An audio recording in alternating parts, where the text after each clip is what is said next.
మరి మనకందరికీ కూడా తెలుసు తాండూరు మున్సిపాలిటీలో ఏ విధంగా ఎన్నికలు జరిగినాయి అనేది ప్రజలందరూ కూడా గమనించారు. పాత్రికేయ మిత్రులు కూడా స్వయంగా చూడడం జరిగింది. అయితే మనం కొంచెం దాని మీద మళ్ళీ ఒకసారి మాట్లాడుకున్నట్టయితే ఎన్నికలు ఏ రోజైతే అనౌన్స్ అయినాయో ఆ రోజు నుంచే కాంగ్రెస్ వాళ్ళ అరాచకాలకు హద్దు అదుపు లేకుండా పోయింది. మేము ప్రతిసారి చెప్తూనే ఉన్నాం, కాంగ్రెస్ వాళ్ళు ఏం చేస్తున్నారు, వాళ్ళు ఏ విధంగా చేస్తున్నారు, దౌర్జన్యాలు ఏ విధంగా చేస్తున్నారు.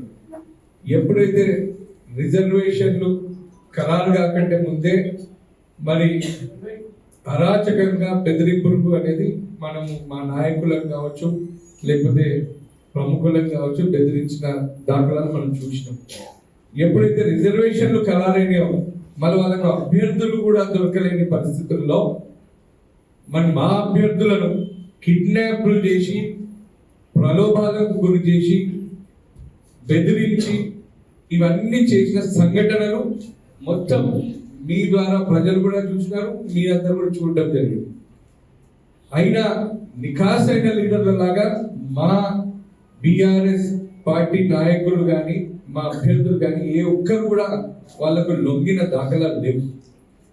ఇక ఎన్నికలు వచ్చినాయి, ఎన్నికలు వచ్చినాక మళ్ళా నామినేషన్ల ప్రక్రియ అయిపోయింది. నామినేషన్ ప్రక్రియలు అయిపోయినాక కూడా మరి విత్డ్రావల్ చేసుకోవాలని చెప్పి మా కొంతమంది అభ్యర్థులను బెదిరించిన సంఘటనలు కూడా మీరు చూసిండ్రు, ప్రజలందరూ కూడా గమనించారు. విత్డ్రావల్ ఆఖరి రోజు కూడా ఇళ్లకు జొరబడి మా అభ్యర్థుల ఇళ్లకు జొరబడి వాళ్ళను బెదిరించి విత్డ్రా చేసుకుంటావా లేదా అని చెప్పి వ్యాపారస్తులు ఉంటే మరి వాళ్ళ వ్యాపారాలను ఇబ్బంది చేస్తామని చెప్పి, ఎవరైనా వాళ్ళ ఇంట్లో ప్రభుత్వ అధికారులు పనిచేస్తుంటే వాళ్ళని ట్రాన్స్ఫర్ చేస్తామని బెదిరించి, సో ఈ విధంగా అన్ని విధాలుగా వాళ్ళు ఈ అరాచకపు రాజకీయాలకు తెరలేపారు. ఇక విత్డ్రావల్ అయిపోయినాయి. విత్డ్రావల్ అయిపోయాక మనం ఎలక్షన్ క్యాంపెయిన్ నడుస్తాం. ఇక ఇక్కడైతే ప్రజలను కూడా బెదిరించడం షురూ చేశారు. సరే, మా నాయకులను ప్రజాప్రతినిధులను లేకపోతే మా అభ్యర్థులనే కాకుండా గల్లీలో ఎవరన్నా ఇన్ఫ్లుయెన్సర్ ఒక ముఖ్యమైన ఒక పట్టణ ప్రముఖులు ఉంటే వాళ్ళని కూడా బెదిరించడం షురూ చేశారు. అసలు తాండూరు ప్రజలు గతంలో ఎన్నడూ కూడా ఇటువంటి దౌర్జన్యం ఇటువంటి అరాచకం చూడలేదు. పేర్లతో సహా అందరికీ తెలుసు, మీ అందరికి తెలుసు. గతంలో కూడా ఎన్నో పేర్లు చెప్పినాం, మళ్ళీ చెప్పిందే చెప్పాల్సిన అవసరం లేదని చెప్పి నేను పైన చెప్తా ఉన్నాను. ఈసారి అయితే ప్రజలను కూడా భయప్రాంతాలకు గురి చేసింది. అసలు మేము ఓటు వేయడానికే బయటికి రావాలన్నా లేకపోతే మేము ఏమైనా తీర్థయాత్రలకు పోవాలన్నా అని చెప్పి కొంతమంది పట్టణ ప్రముఖులు కొంతమంది తీర్థయాత్రలకు కూడా పోయారు. దేవుళ్ళ కాడికి మాకెందుకు తలకాయ నొప్పి అని చెప్పేసి కొంతమంది తీర్థయాత్రలకు కూడా వెళ్ళిపోయారు. గతంలో ఎన్నడూ కూడా మనకి ఇటువంటి చూడలే. తాండూరు నియోజకవర్గంలో గతంలో ఎన్నడూ కూడా ఇటువంటి అరాచకాలు దౌర్జన్యాలు మనం చూడలేదు. ఈరోజు ఏదో ఊరు నుంచి వచ్చి మరి ఈరోజు తాండూరు ప్రజలను ఇంత చేస్తున్నారు. మొన్ననే ఒక పెద్ద మనిషి చెప్తున్నాడు నాకు, పెద్ద మనిషి తాండూరు ప్రజలు అనుకుంటున్నారట అసలు ఈ ఎమ్మెల్యే చూడడానికి అమాయకుడుగా ఉంటాడు, కానీ నంగరాచోడు అసలు ఎప్పుడు ఎట్లా ఏం చేయాలో అట్లా చేస్తున్నాడు. అసలు ఎన్నడూ కూడా మేము ఇట్లా ఊహించనే లేదు.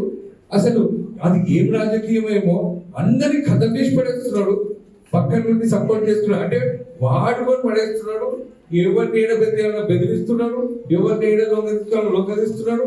ఈరోజు మొత్తం అసలు అమ్మ ఇంత డేంజర్ ఎమ్మెల్యేని మేము చూడలేదు అని చెప్పేసి తాండూరు ప్రజలు అనుకుంటున్నారని నాకు పెద్ద మనిషి చెప్తున్నాడు ఈరోజు పొద్దుగానే. ఎందుకంటే ప్రజలు గమనిస్తున్నారు, తెలిసి వచ్చింది ఇప్పుడు ప్రజలకు అసలు ఏంది పరిస్థితి అని చెప్పి. ఇక ఎన్నికల రోజు అయితే మీరు చూస్తూనే ఉన్నారు. ఎన్నిక రోజు అసలు ఎంత జరిగింది. ఎన్నికలకు ఒక రోజు ప్రచారం అయిపోయిన తర్వాత, ప్రచారం ముగిసినప్పటి నుంచి ఎన్నికల పోలింగ్ అయ్యేంత వరకు మరి వాళ్ళు ప్రతి వార్డులో ఏ విధంగా అరాచకాలు చేసిరో మీరు అందరు గమనించారు, మనం అందరం చూసినాం. ఇక పోలింగ్ రోజు అయితే డైరెక్ట్ గా పోలీసులను బెదిరించుడు, అధికారులను బెదిరించుడు, దొంగ ఓట్లు వేయించుడు, 7 బస్సులు దింపిడు.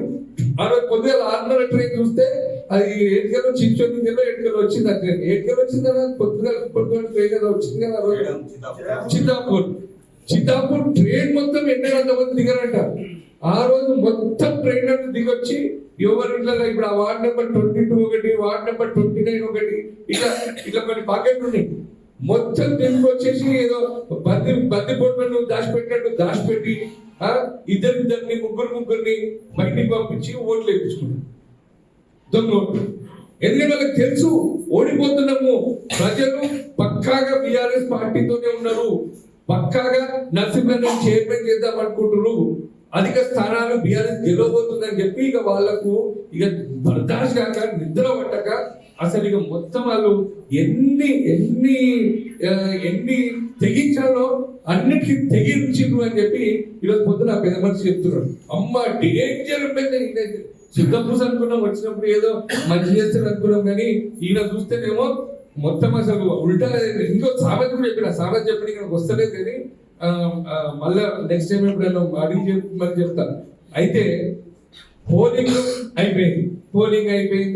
పోలింగ్ అయిపోయినాక పోలింగ్ లో మనకు చూసినాం ఆ రోజు అరాచకాలు ఇవన్నీ చూసినాం. పోలింగ్ అయిపోయినాక కూడా మరి మేము ఎవరి పనులలో వాళ్ళు ఉంటే కౌంటింగ్ రోజు ఏం జరిగింది అనేది మీరందరినీ కాదు, ఈరోజు రాష్ట్ర వ్యాప్తంగా ప్రజలందరూ గమనించారు.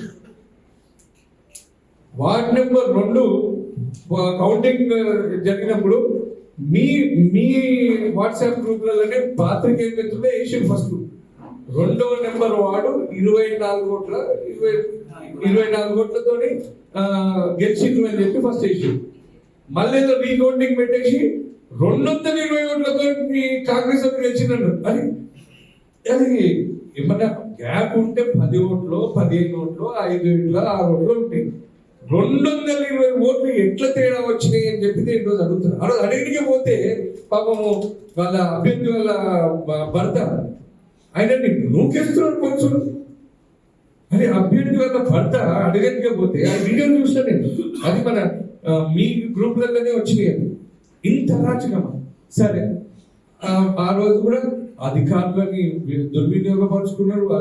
అధికారులను లిటరల్ గా ఇంత ఘోరంగా బెదిరించి వాళ్ళని భయపెట్టించి ఈ విధంగా వాడుకోవడం నేనైతే ఎక్కడ చూడలేదు. ఇక సాయంత్రం ఇంకా 5 వార్డులకు ఇంకా రిజల్ట్స్ రాలేదు. అప్పుడు మా 9th నెంబర్ దీపక్క వార్డు కౌంటింగ్ నడుస్తుంది. ఇంకా ఇంకో 5 వార్డులు నడుస్తున్నాయి కౌంటింగ్.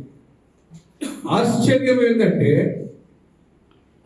ప్రస్తుత ఎమ్మెల్యే ఇంకా కొంతమంది కాంగ్రెస్ నాయకులు, ఆయన దారా సింగ్ కావచ్చు, మన స్వప్న పరిమల్ కావచ్చు, ఇంకా చాలా మంది, మీ దగ్గర వీడియోస్ కూడా ఉన్నాయి, వీడియో ఉంది, ఫోటోలు ఉన్నాయి, అన్నీ ఉన్నాయి. అసలు కౌంటింగ్ సెంటర్ ప్రాంగణంలకు వాళ్ళని ఏ విధంగా అలౌ చేశారు? ఈరోజు రాష్ట్రపతిని కూడా అలౌ చేయడానికి వీల్లేదు. కౌంటింగ్ సెంటర్ ప్రాంగణంలకు కేవలం అభ్యర్థి లేదా ఎలక్షన్ ఏజెంట్ ప్లస్